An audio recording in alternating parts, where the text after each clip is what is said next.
Hello, and welcome to Your Most Obedient and Humble Servant. This is a women's history podcast where we feature 18th and early 19th century women's letters that don't get as much attention as we think they should. I am your host, Kathryn Garrett.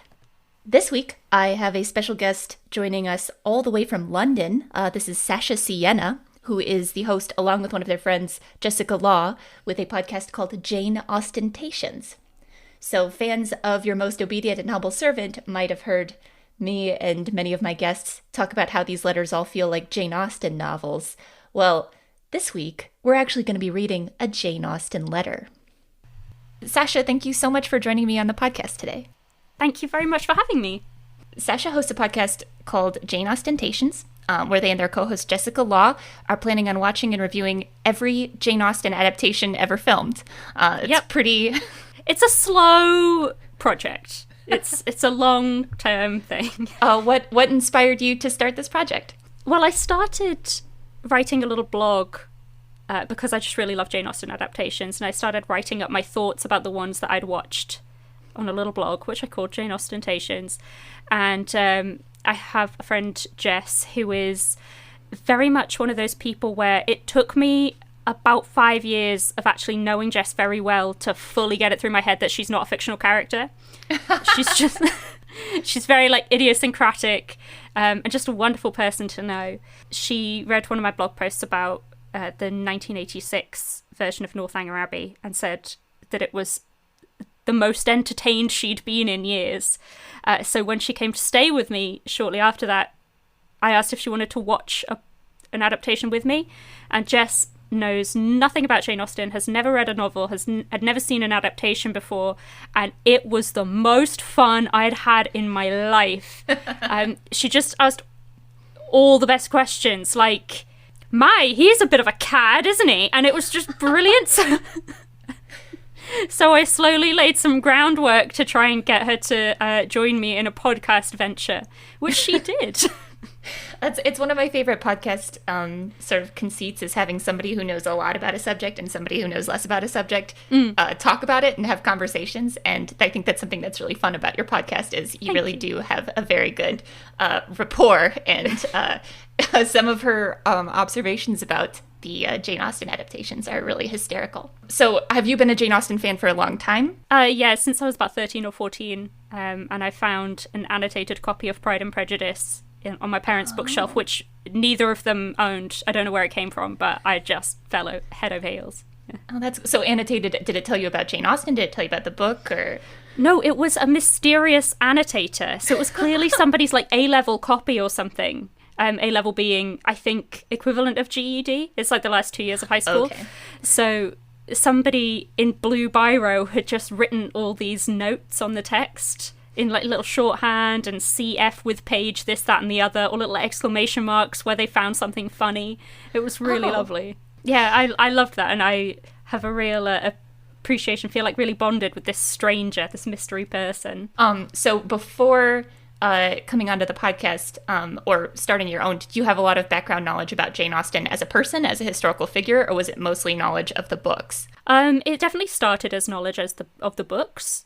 That's definitely where I got into Jane Austen. And then around university, I got very stubborn about being into Jane Austen and started looking more into her as a person. But I definitely would say I'm not a historian, so my knowledge of her is very limited to things that I personally have been interested in to find out. And mostly the things that I've been interested in are kind of her position in the society that she's in, kind of economically and socially, and her relationships with her family, especially Cassandra, and also all the gossip about her flirtations. What I learned when I was trying to research her for this podcast is there's a lot of sort of mythology around Jane Austen. There's the stories that everybody will tell about her short engagement and that certain ball with Mr. Lefroy that everybody talks about, it seems like. But then some of the details are a little harder to pin down. And also, I'm used to reading like historical biographies of people that are very like focused on like who's where and when,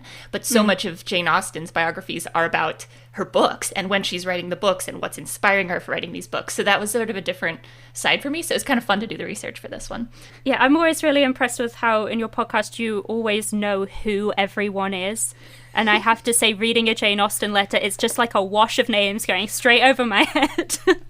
Well, I had to give up on this one because I was like, if I identify every person that she lists in this letter, that's going to be the entire podcast is me just like reading these biographies because it's just name after name after name. So I figure for this one, I'm just going to sort of blanket say you're going to be hearing a lot of names and someone out there is going to know everything about every person that is listed in this letter, and they're going to be furious that I'm not going into more detail about it. But just the context I'd like to set up is that she is still writing from what has basically been her childhood home and her childhood society, and she's listing people in this letter that her sister knows, and there's a large cast of characters that she's just sort of giving her sister an update on, but these are people that she's grown up with, that she's known, that are part of this society at this particular moment. And this is right before a point in Jane Austen's life where her father is about to not sell the house, but give the house that they've grown up in to her brother and move the family to Bath. And is it Bath or Bath? Depends if you're from the north or the south of England. All right. Well, from the Midwest of America, I'm going to say it's however Bath. You want to say it, really. But so the family's about to move, so it's a big sort of social shift for her. But at this point, she's still writing from a fairly familiar cast of characters that her sister will know who she's talking about. And these are not necessarily the upper crust, but this is sort of the genteel society of Hampshire. Does that sound about right to you? Yeah, I'd say so. Yeah, I think I've heard them called pseudo-gentry before. Yeah. And so from Virginia gentry society, that's what I mostly study with like people like Thomas Jefferson. That generally means like owning land and slaves. But I imagine gentry in English society is more about the owning land. Well, actually, it's interesting that you bring this up because in England, I don't know about in the US at the moment, but in England, there's definitely a real theme at the moment in public discourse about the place of the slave trade in British history. Because let's be absolutely real, our riches as a country were largely built on the slave trade. Right. And there's been push to acknowledge that. Certainly with things like our great historical houses, a lot of the time they have been built based on the profits of slave-owning families, but who were profiting off the work of enslaved people in other countries, not within the borders of the UK. And so polite society kind of pretends it isn't happening.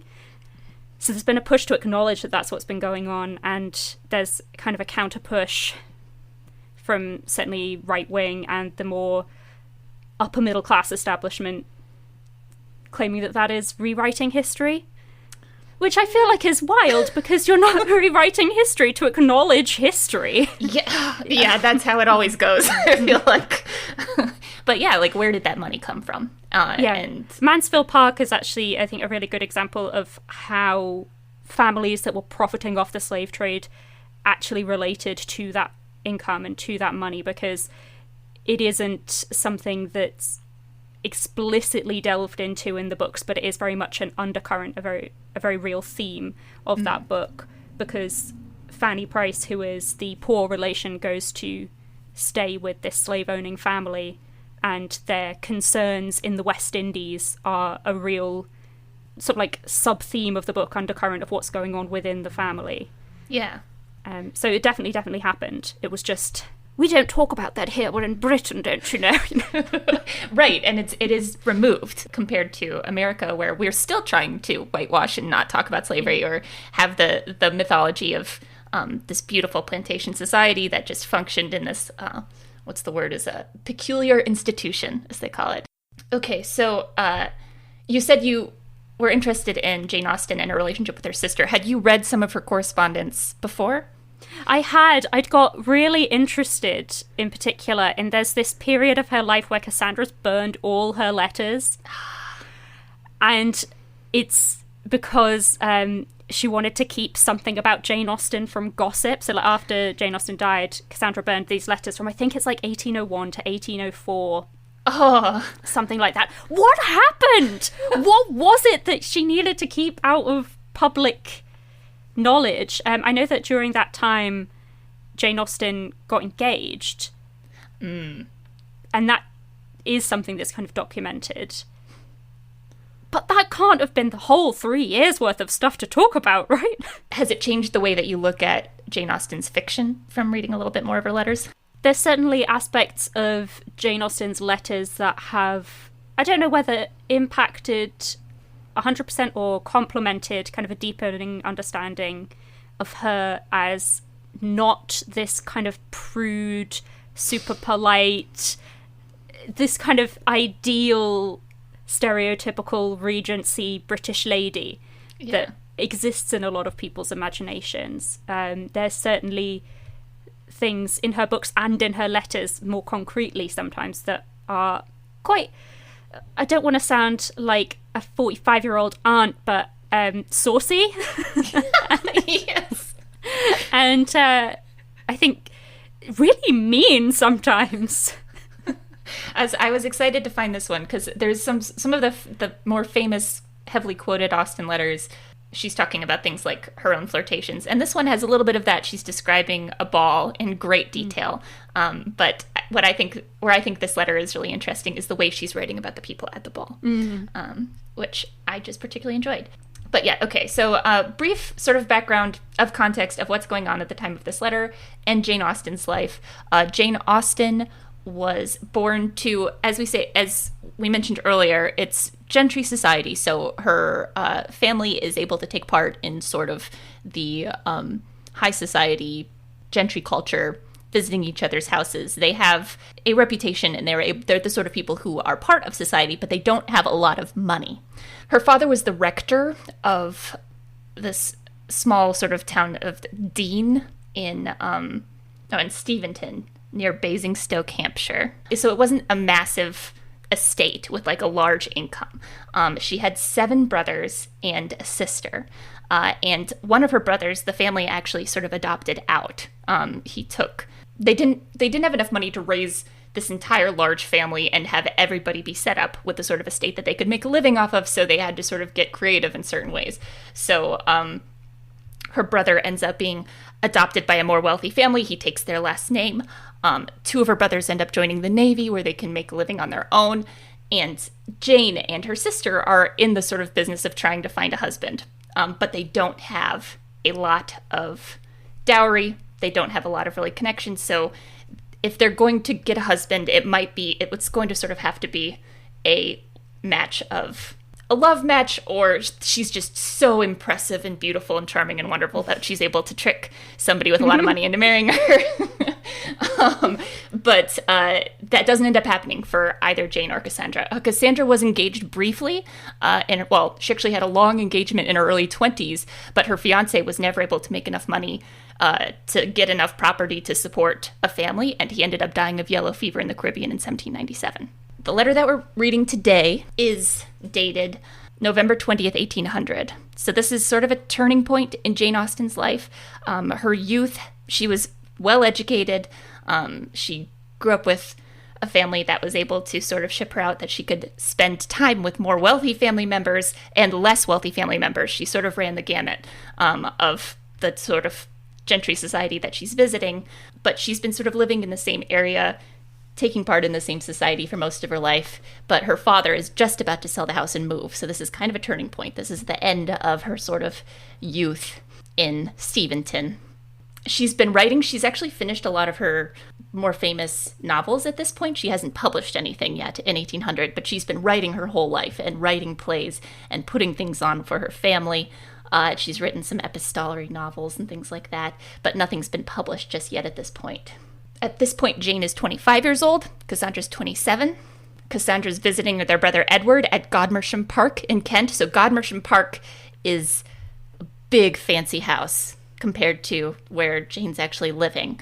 And their older brother Edward was 43 years old. He's the one who was adopted by the Knight family, so his last name was Knight at this point. And sometimes he would invite Cassandra and Jane to come visit. And they were sort of like the governesses for his kids. Basically, at this point, Jane's writing a letter to talk about the balls that are happening in society and to just keep Cassandra in the loop of what's going on with gossip. Before I read the letter, As I said, there's too many people. I'm not going to even try to identify all of them, but I do want to tell you about her brothers because she mentions just about every brother in this letter. Her oldest brother, James, went to Oxford, eventually took over the vicarage at Steventon. He had been married for 8 years at this point, and lived close by at a house called Dean. So Jane kind of blames her brother for kicking them out of their house in Steventon and making them move to Bath. She thinks that his wife wanted that house, and so that's why she and her family had to sort of downgrade into this smaller households at Bath. George is her next older brother. He's really interesting. Depending on which sources, you'll read wildly varying things about George. He might have been developmentally disabled. He might have been deaf. He might have been mute. I read something that said he was an epileptic. But if you look at blogs, sometimes they'll be like, oh, Jane Austen's invisible brother, the brother that's never mentioned. But he's mentioned in this letter. So I think it wasn't that he just didn't exist or wasn't part of the family. I already mentioned her brother Edward, who her sister's visiting. There's also her brother Henry, who was very close with Jane Austen. He eventually becomes a London merchant, sort of London banker, and he helps the family out later when they have more economic troubles. But so Henry is sort of Jane's buddy, her friend. Her brother Frank and her brother Charles John have both joined the Royal Navy Academy, and they're in the Navy. So if you could read at least the first section of the letter. Okay. Steventon, Thursday, November 20th, 1800. My dear Cassandra, your letter took me quite by surprise this morning. You are very welcome, however, and I am very much obliged to you. I believe I drank too much wine last night at Hurstbourne. I know not how else to account for the shaking of my hand today. You will kindly make allowance, therefore, for any indistinctness of writing by attributing it to this venial error. Naughty Charles did not come on Tuesday, but good Charles came yesterday morning. About 2 o'clock he walked in on a Gosport hack. His feeling equal to such a fatigue is a good sign, and his feeling no fatigue in it a still better. He walked down to Dean to dinner. He danced the whole evening, and today is no more tired than a gentleman ought to be. Your desiring to hear from me on Sunday will, perhaps, bring you a more particular account of the ball than you may care for, because one is prone to think much more of such things the morning after they happen than when time has entirely driven them out of one's recollection. It was a pleasant evening. Charles found it remarkably so, but I cannot tell why, unless the absence of Miss Terry, towards whom his conscience reproaches him with being now perfectly indifferent, was a relief to him. There were only 12 dances, of which I danced 9, and was merely prevented from dancing the rest by the want of a partner. We began at 10, supped at 1, and were at Dean before 5. There were but 50 people in the room, very few families indeed from our side of the county, and not many more from the other. My partners were the 2 St. Johns, Hooper, Holder, and very prodigious Mr. Matthew, with whom I called the last, and whom I liked the best of my little stock. I like the way she talks about her little stock of people. Yeah, that she I like it too. All right, so I'm going to pause here quite briefly. I like that this is a hungover Jane Austen. Yeah, I really like that. It's a very different side of her than is often presented. Right, and I guess different adaptations of different Jane Austen novels show the drinking that's happening at those balls in different ways. I like that she's teasing her younger brother about possibly, well, let's see, towards whom his conscience reproaches him with being now perfectly indifferent. So he was flirting with a Miss Terry, but he seems to have changed his mind about that. Yeah, and I really love the phrasing there. I feel like it's really elegant and telling. It tells you a lot about the dynamics of that little social set just from half a sentence. I wonder if some of the rogues in her books were based off some of her brothers. Oh, there's actually this... So in Mansfield Park, there is actually a character called Henry who is a cad and is quite widely thought of as being at least partially based on her brother Henry. And then there's a lovely line that he said he read the book, and then I think Jane Austen asked him what he thought of Henry, and he said something like, oh, I like him perfectly well, you know, in the way of a sort of intelligent and pleasant fellow, you know. All right, so we can go into the next section, if you don't mind. There were very few beauties, and as such as there were not very handsome. Miss Ironmonger did not look well, and Mrs. Blount was the only one much admired. She appeared exactly as she did in September, with the same broad face, diamond bandeau, white shoes, pink husband, and fat neck. The 2 Miss Coxes were there, I traced in one the remains of the vulgar, broad-featured girl who danced at Enham 8 years ago, and the other is refined into a nice, composed-looking girl, like Kathryn Bigg. I looked at Sir Thomas Champneys and thought of poor Rosalie. I looked at his daughter and thought her a queer animal with a white neck. Mrs. Warren I was constrained to think a very fine young woman, which I much regret. She has got rid of some part of her child and danced away with great activity, looking by no means very large. Her husband is ugly enough, uglier even than his cousin John, but he does not look so very old. The Miss Maitlands are both prettyish, very like Anne, with brown skins, large dark eyes, and a good deal of nose. The General has got the gout, and Mrs. Maitland the jaundice. Miss Debarry, Susan, and Sally, all in black, but without any stature, made their appearance, and I was as civil to them as circumstances, the unexpurgated original here says, their bad breath, would allow me. They told me nothing new of Martha. I mean to go to her on Thursday, unless Charles should determine on coming over again with his friend Shipley for the Basingstoke ball, in which case I shall not go till Friday. I shall write to you again, however, before I set off, and I shall hope to hear from you in the meantime. If I do not stay for the ball, I would not on any account do so uncivil a thing by the neighbourhood as to set off at that very time for another place, and shall therefore make a point of not being later than Thursday morning. Mary said that I looked very well last night. I wore my aunt's gown and handkerchief, and my hair was at least tidy, which was all my ambition. I will now have done with the ball, and I will moreover go and dress for dinner.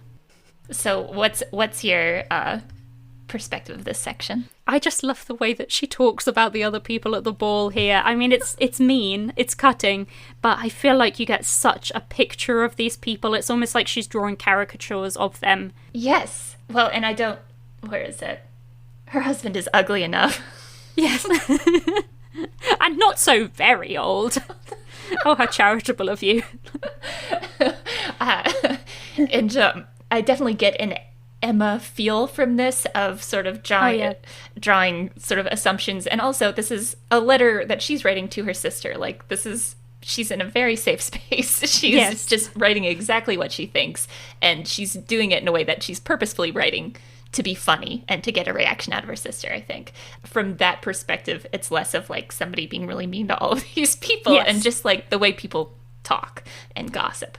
I love that her focus on people's necks. Yes. I have to assume that's because that's so much of what you can see of them in an Empire line dress, right? Yes. That's a great point, because this is right when like that plunging neckline is very popular, and nothing else was shapely about these dresses. No, you didn't have a lot of choice for what else to focus on. White shoes, pink husband, and fat neck is just a fantastic sentence. We mentioned there's one bit that was crossed out, the unexpurgated original. She was talking about somebody's bad breath. But so that means that Jane crossed out their bad breath. Like, that was getting too mean for Jane Austen. She must have crossed that out herself. But later printed versions of these books cut out that section about Mrs. Warren, where it says she has got rid of some part of her child and danced away with great activity, looking by no means very large. So I don't know exactly what's going on in that section. It sounds like maybe she's had a child and she's losing the baby weight. That's definitely how I read it. Yeah.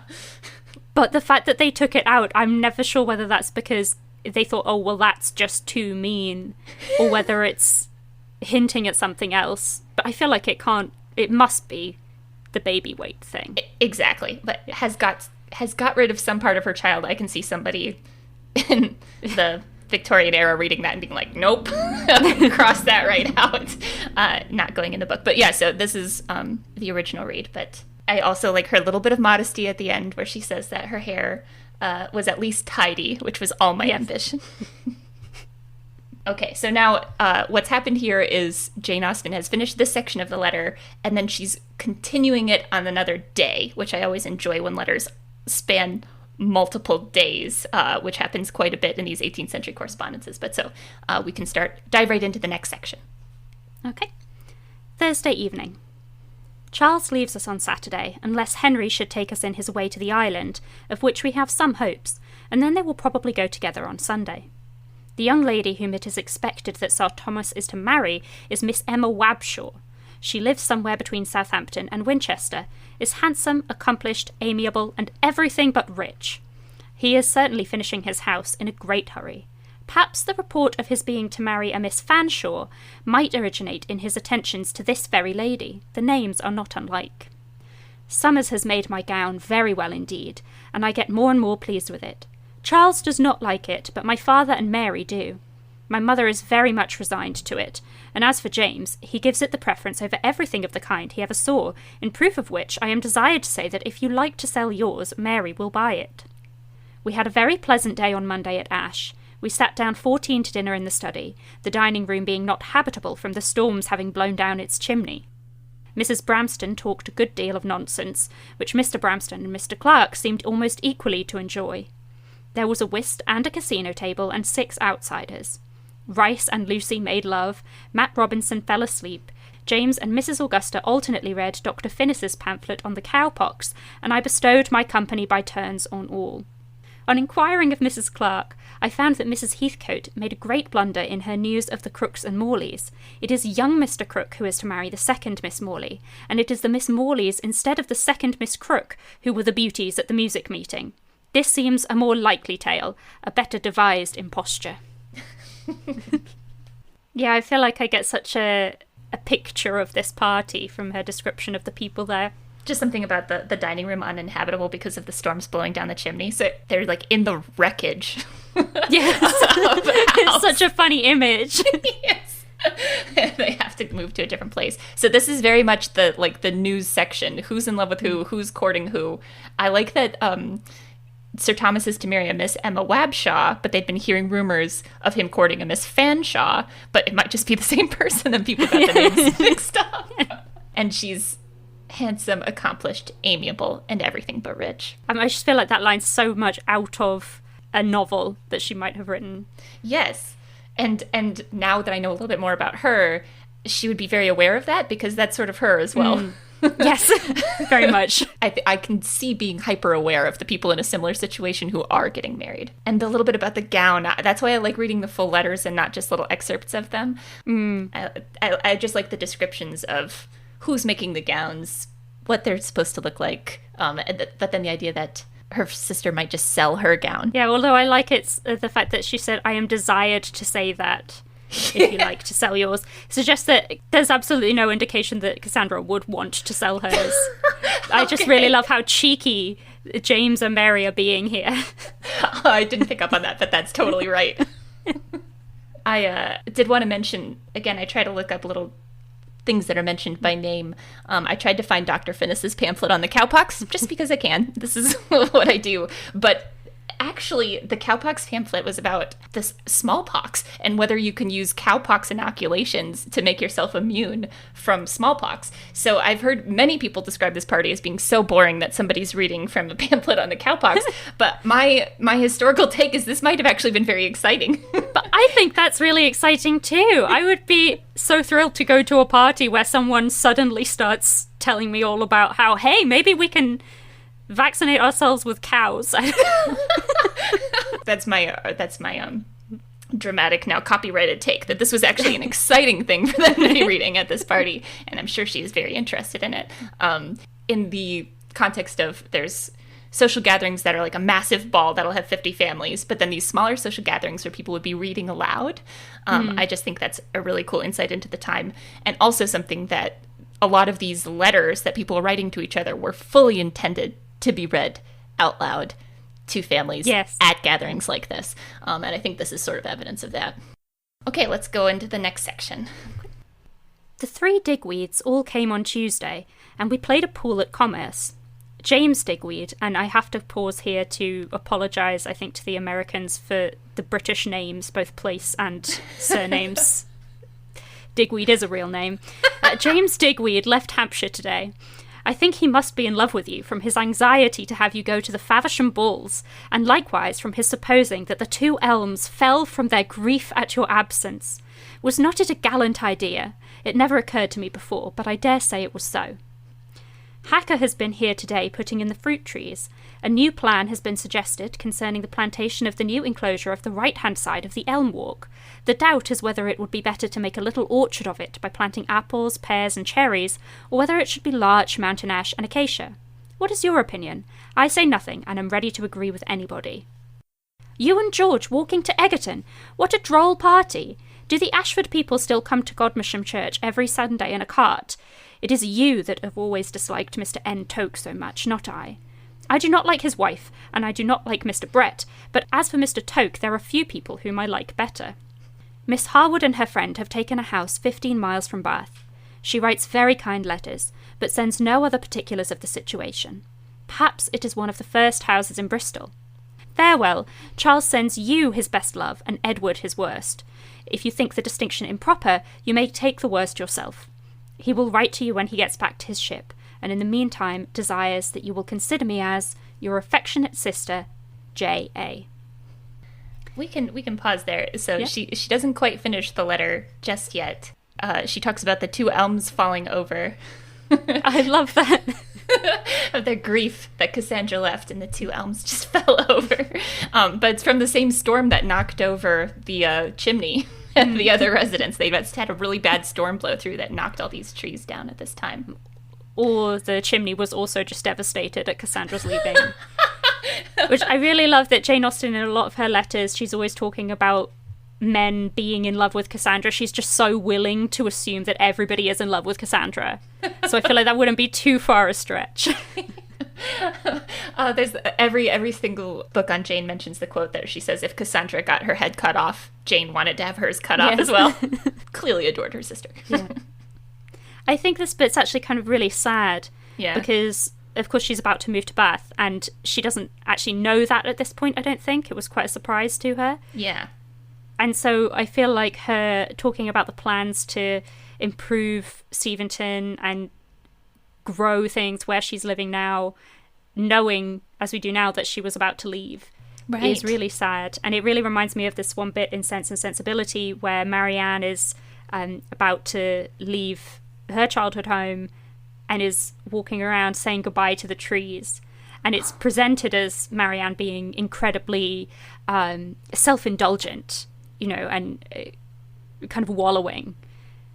But it was definitely something that Jane Austen said she saw herself in Marianne when she was younger. Mm-hmm. And I think it's really interesting because she's actually already written that bit when she's now doing this thing that mirrors it in real life. That's a really great point. And I do like that she has forgotten that you're the one who disliked Mr. Toke. Yes. I love Mr. Toke. Yeah. I'm the one that doesn't like his wife. That is the way I talk to my sister too. That felt very realistic. Okay, so now there is a postscript that she writes even after signing it, beginning off at Friday. Friday. I have determined to go on Thursday, but of course not before the post comes in. Charles is in very good looks indeed. I had the comfort of finding out the other evening who all the fat girls with long noses were that disturbed me at the first H ball. They all proved to be Miss Atkinsons of N. something illegible. I rejoice to say that we have just had another letter from our dear Frank. It is to you, very short, written from Larnaca in Cyprus, and so lately as October the 2nd. He came from Alexandria, and was to return there in 3 or 4 days, knew nothing of his promotion, and does not write above 20 lines, from a doubt of the letters ever reaching you, and an idea of all letters being opened at Vienna. He wrote a few days before to you from Alexandria by the Mercury, sent with dispatches to Lord Keith. Another letter must be owing to us besides this, 1, if not 2, because none of these are to me. Henry comes tomorrow for 1 night only. My mother has heard from Mrs. E. Lee. Lady Say and Seal and her daughter are going to remove to Bath. Mrs. Estwick is married again to a Mr. Sloane, a young man under age without the knowledge of either family. He bears a good character, however. Miss Austen, Godmersham Park, Faversham, Kent. So this bit, I mean, this feels like news that I can find in other sources. When she's talking about Frank writing from Larnaca in Cyprus, I looked up what the English Navy was doing in Cyprus at this point, and this was a part of the French Revolutionary Wars and in response to the French invasion of Egypt of 1798 through 1801, which was led by Napoleon. So Larnaca in Cyprus was sort of an English naval base, and that's what he's doing there. And it's very much wartime, so he's writing his letters, but as she says, she's not sure she has all of them. She's not sure if this is the most recent one. And obviously none of them are to her, so they must be missing some. But that's another thing that comes up quite a bit in these 18th century letters is you send a letter, but you don't know when the person is going to receive it. And particularly writing from so far away. I like in this section how it's detailed kind of the long journey of how the letter got to them. Yeah. Because I really like having these little things in letters and kind of like everyday sources, because that sort of thing just isn't generally considered important enough to have put in the history books of that time, but I think gives you such an insight into what it was actually like to live there. It's like, okay, so he's written this letter and then he's put it on this boat to give to this guy who's obviously sent it when it got to England. Yes, and the name of the boat is more important. That's something I learned in the research I was doing. You can find the names of these boats in all the newspapers, so you'd be writing people, because you don't know what's going to get there first, and then they'd have to check the newspapers to see which boats with which captains are at different ports, so that you can follow up and see where your letters are, where your things are. Oh, wow, that's really fascinating. That's something that nobody really thinks about, but that was like just part of day-to-day life. Everybody would be aware of that. That would be writing letters at this time. To sum up, was there anything that you read in this particular letter that sort of changed the way that you thought about Jane Austen? I think this is one where the stuff I was talking about her being actually quite mean, quite cutting, really comes up a lot, especially in her descriptions of other people. I know you've already talked about that being, this is a letter to her sister. It's not like she was broadcasting this in her novels about real people, but I really it's still like... mean. Yeah, it's still mean. It's still definitely mean.